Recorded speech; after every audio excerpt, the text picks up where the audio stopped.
તો અમદાવાદમાં હાટકેશ્વર બ્રિજ વિવાદ મામલે કોંગ્રેસ પર આકરા પાણીએ છે। ભાજપ અને પોલીસ વિભાગ પર કોંગ્રેસના કોર્પોરેટરે આરોપ લગાવ્યા છે। લોકો પરેશાન છે પણ ખુલીને બોલી નથી શકતા। જગદીશ રાઠોડે આ વાત કરી છે। કોંગ્રેસ સાથે મળી લોકો વિરોધ કરે તો ભાજપ અને પોલીસ હેરાન કરે છે। 6 મહિનામાં બ્રિજ તોડવાની જાહેરાત છતાં હજુ સુધી 25% કામ થયું છે।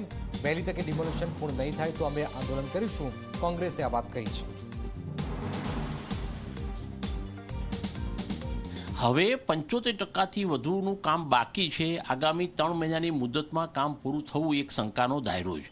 આના કારણે આજુબાજુના ગુજરાત હાઉસિંગ બોર્ડના સર્વોદયનગર હોય, હાટકેશ્વર સર્કલના લોકો હોય, એ સ્થાનિક લેવલે ખૂબ હેરાન થઈ રહ્યા છે। લોકો શ્વાસોશ્વાસની બીમારીથી પરેશાન છે। વેપારીઓ તો સમજો કે આત્મહત્યા કરવા મજબૂર થઈ ગયા।